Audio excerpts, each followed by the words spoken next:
Assalamualaikum warahmatullahi wabarakatuh. Perkenalkan, nama saya Aida Putri Farasifa Lutfia dari Program Studi Penyuluhan Pertanian Berkelanjutan kelas 1A Politeknik Pembangunan Pertanian Malang. Kali ini saya akan menyampaikan hasil identifikasi kelembagaan penyuluhan pertanian di wilayah saya, yaitu di Desa Bujangan, Kecamatan Ngerambe, Kabupaten Ngawi, Provinsi Jawa Timur. Simak videonya ya. Kelembagaan penyuluhan pertanian dapat diartikan sebagai entitas, kelompok, organisasi yang terpanggil atau berkewajiban melaksanakan kegiatan penyuluhan pertanian. Kelembagaan penyuluhan pertanian merupakan salah satu wadah organisasi yang terdapat dalam Dinas Pertanian. Kemudian, kelembagaan penyuluhan pemerintah sebagaimana dimaksud.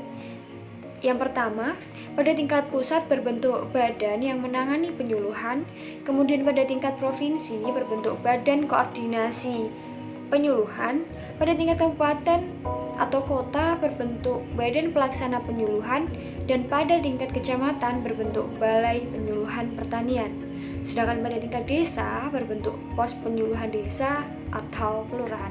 Di wilayah saya, yaitu di Desa Bujangan, Kecamatan Ngerambe, Kabupaten Ngawi, dalam kelembagaan PPP terdapat 6 penyuluh di setiap PPP. Kemudian masing-masing penyuluh bertugas membina 2 desa. Dalam melakukan penyuluhan, biasanya penyuluh terkendala masalah sarana dan prasarana. Karena kondisi wilayah di lereng gunung, jadi akses menuju kelompok tani sedikit susah. Biasanya penyuluh datang di kelompok tani sesuai agenda yang ada. Namun penyuluh setiap saat dapat visit di kelompok tani dengan membantu para petani memecahkan masalah mereka. Kemudian KWT atau kelompok wanita tani yang masih belum aktif di Desa Bujangan. Dan KWT sendiri di sini masuk dalam sub kelompok tani karena legalitas KWT atau kelompok wanita tani sendiri ada di Dinas Pangan. Sedangkan UPJA juga belum ada di Desa Bujangan. Begitupun dengan HIPA dan KUP yang masih belum ada di Desa Bujangan. Nah, dalam penyuluhan pertanian, kelembagaan tingkat Desa Bujangan memiliki kelompok tani, gaboktan, dan posluhdes. Untuk penyuluhan swadaya dan swasta belum begitu aktif karena masih minimnya SDM yang ada di desa ini. Kelompok tani adalah kumpulan petani atau peternak atau pekebun yang dibentuk atas dasar kesamaan kepentingan, kesamaan kondisi lingkungan, dan keakraban untuk meningkatkan dan mengembangkan usaha anggota. Untuk kelompok tani di desa ini terdapat 5 kelompok tani dengan rata-rata usia petani sekitar 25 tahun sampai 65 tahun. Dengan riwayat pendidikan mulai dari SD sampai dengan sarjana. Anggota kelompok tani terdiri dari 151 orang, namun hanya 30 orang yang aktif dalam kelompok tani.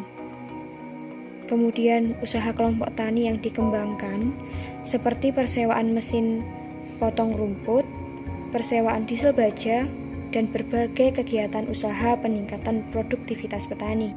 Adanya pertemuan kelompok tani juga dilakukan dalam 1 bulan sekali dengan kegiatan seperti arisan atau sekedar sharing sesama petani. Kelompok tani pada dasarnya adalah organisasi non-formal di pedesaan yang ditumbuh kembangkan dengan prinsip dari, oleh, dan untuk petani dengan ciri-ciri sebagai berikut. Yang pertama, saling kenal, akrab, dan saling percaya di antara sesama anggota. Yang kedua, mempunyai pandangan dan kepentingan yang sama dalam berusaha tani.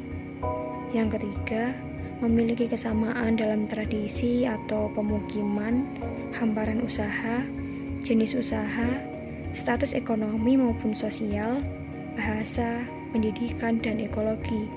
Dan yang terakhir, ada pembagian tugas dan tanggung jawab sesama anggota berdasarkan kesepakatan bersama. Di Desa Bujangan juga ada Gaboktan, yang merupakan kumpulan beberapa kelompok tani yang bergabung dan bekerja sama untuk meningkatkan skala ekonomi dan efisiensi usaha.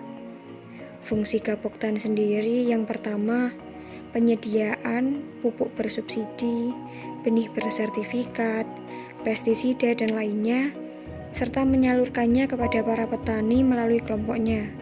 Yang kedua, penyediaan modal usaha dan menyalurkannya secara kredit atau pinjaman kepada para petani yang membutuhkannya. Yang ketiga, melakukan proses pengolahan produk para anggota. Dan yang terakhir, menyelenggarakan perdagangan, memasarkan atau menjual produk petani kepada pedagang atau industri hilir. Pengembangan kelompok tani di desa ini diarahkan pada peningkatan kemampuan setiap kelompok tani dalam melaksanakan fungsinya, peningkatan kemampuan para petani dalam mengembangkan agribisnis, penguatan kelompok tani menjadi organisasi petani yang kuat dan mandiri, dan yang terakhir ialah Posluhdes. Pengertian Posluhdes dalam Undang-Undang Nomor 16 Tahun 2006 Pasal 16 adalah unit kerja non-struktural yang dibentuk dan dikelola secara partisipatif oleh pelaku utama. Adanya Posluhdes dapat sebagai wadah penyuluh PNS, penyuluh swasta, penyuluh swadaya, serta pelaku utama dan pelaku usaha di pedesaan sebagai tempat berdiskusi, merencanakan, melaksanakan, dan memantau kegiatan penyuluhan di desa atau kelurahan masing-masing.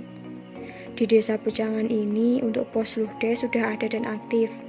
Berbagai kegiatan diikuti oleh para petani dengan pendampingan dari penyuluh.